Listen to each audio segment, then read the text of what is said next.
Assalamualaikum warahmatullahi wabarakatuh. Selamat siang para pejuang cuan. Gimana kabar kalian di siang hari ini? Semoga kalian dalam keadaan sehat semua ya. Dan saya doakan buat teman-teman semua, semoga kita diberi umur panjang serta pintu rezeki kita dibuka selebar-lebarnya, dan kita bisa mengubah kehidupan finansial kita pada tahun 2024 ini. Semoga kehidupan kita berbanding terbalik 180 derajat ya, jauh lebih tinggi lagi lah ya.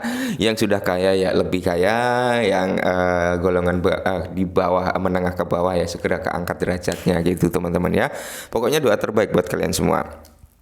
Tetap secangkir kopi teman-teman harus selalu ada buat menemani kesempatan kali ini, dimana kalau kita lihat bersama-sama Bitcoin sendiri masih stay ya di area 47 ribuan, dan persentase hari ini untuk keadaan altcoin ini dalam kondisi yang cukup mantap jiwa ya. Ijo royo-royo rasanya apa kawan-kawan? Yes, rasa sangkut ya, nggak apa-apa teman-teman ya.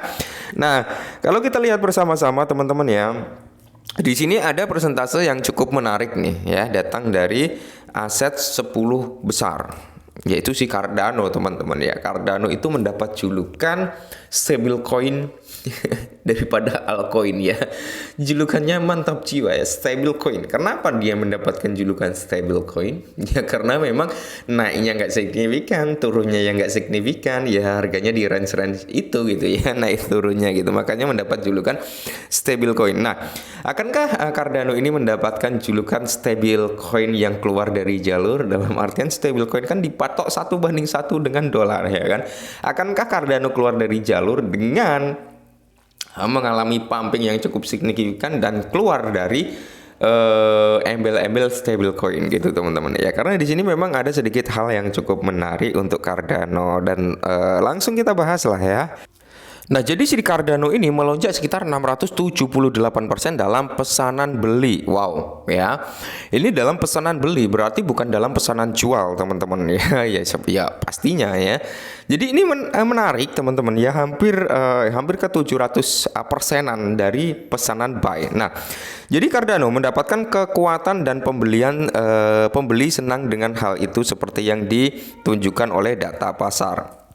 Jadi di sini Cardano telah menyaksikan lonjakan besar dalam pesanan beli dengan ketidakseimbangan volume BitX mencapai 678%, mendukung kenaikan angka yang mengejutkan. Ini merupakan gambaran sentimen pasar yang sangat condong ke arah tekanan pembelian pada saat tertentu. Nah, penting untuk dicatat bahwa nilai ini sangat dinamis, berubah hampir setiap menit atau bahkan detik, mencerminkan pertarungan real time antara pembeli dan penjual pada harga Bit dan X. Nah, jadi menyelami analisa harga Cardano secara mendetail, grafik daripada Cardano mengungkapkan narasi yang menarik. Mata uang kripto ini telah melewati pasar yang bergejolak, namun tetap mempertahankan posisi stabil di atas level dukungan kritisnya 0,50, karena ada saat ini di perdagangan di sekitar 0,5392 ya.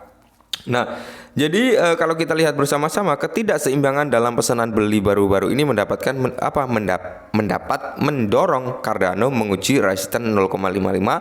Level ini penting karena penembusan di atas dapat membuat pintu untuk menguji resisten utama berikutnya di sekitar 0,6. Pergerakan tersebut akan menunjukkan konsolidasi yang solid dan potensi awal dari tren kenaikan yang lebih berkelanjutan. Semoga saja ya. Nah, di sini kalau kita lihat dari real chart daripada si Cardano sendiri, teman-teman ya, mungkin kalau Cardano ingin terjadi retracement atau koreksi, dia akan turun nih sampai di level sini ya, di level 50, teman-teman. Dia akan bertahan di level 50 seperti yang disampaikan oleh artikel tadi ya. Nah, kali ini kalau kita lihat dengan sistem pergerakan si Cardano sendiri, teman-teman ya, kita nggak gunain smart money konsep sih sebenarnya ya, tapi ya hampir mirip-mirip, nggak apa-apa ya. Jadi di sini kalau kita lihat di mana si Cardano ini udah membuat shock ya. Yang di atas ini mana ya? Nah, yang di atas ini dia kan ada cok juga nih ya, change of character, yang dimana ketika terbentuknya cok ini ya, maka dia akan mengonfirmasi penurunan karena dia coknya cok bearish ya. Dia dari tren naik menjadi tren turun ya kan. Habis itu dia turun, naik, retracement dan turun lagi ya kan. Dan kali ini naik dia sudah membuat yang namanya cok juga, yang dimana ini adalah change of character, perbandingan daripada tren turun ke tren bullish seperti itu teman-teman ya.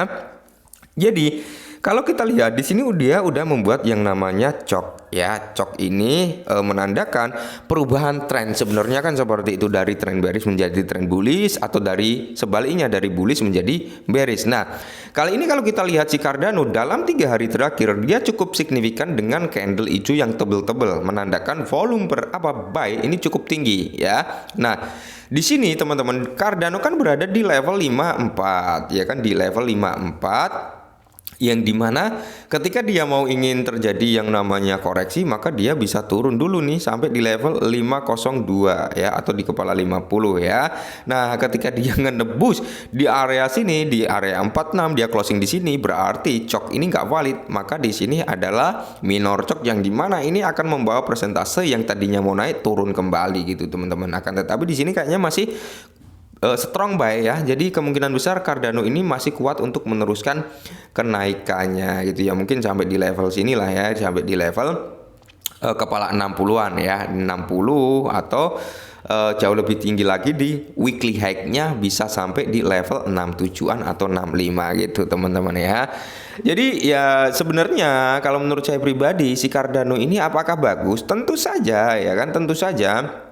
Yang dimana mumpung harganya masih murah sih sebenarnya kan gitu teman-teman ya. Nggak ada salahnya kalau kita hanya memiliki sekitar 10-20 Cardano. Siapa tahu Cardano bisa menyentuh di level harga $5 sampai $10 kan lumayan gitu teman-teman. Kita punya sedikit, setidaknya walaupun cuan kita nanti nggak terlalu banyak, setidaknya kita bisa mengikuti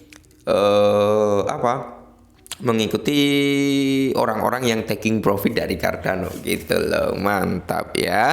Sebenarnya kalau kita berbicara tentang Cardano saat ini memang beberapa hal ini cukup menarik daripada si Cardano. Perkembangan daripada Cardano ini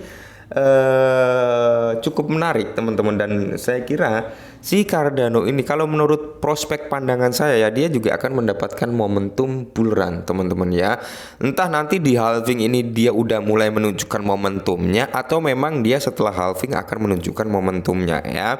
Saya kira semua altcoin yang memiliki potensi, apalagi sekelas 10 besar, itu potensinya cukup tinggi untuk mendapatkan momentum. Cuman ini teman-teman ya, kalau kita masuk dalam aset 10 besar dengan market cap yang sudah besar, itu memang dia pasti akan dapat momentum yang cukup signifikan juga, tapi persentase kenaikannya nggak akan sebanyak koin-koin atau token-token yang market cap-nya masih sangat kecil gitu. Tapi kalau market cap kecil kan resikonya juga begitu besar teman-teman ya. Jadi ya kalau kalian ingin high risk high return, carilah yang market cap-nya kecil ya kan. Kalau kalian ingin tingkat resiko itu nggak terlalu tinggi ya, kalian bisa masuk ke Bitcoin, Ethereum ya, intinya yang udah teruji lah gitu teman-teman ya. Tapi kalau menurut saya pribadi sih si Cardano ini cukup luar biasa juga untuk mendapatkan momentum. Ya, tetap disclaimer ya buat teman-teman semua, semoga hal ini bisa membantu dan salam cuan.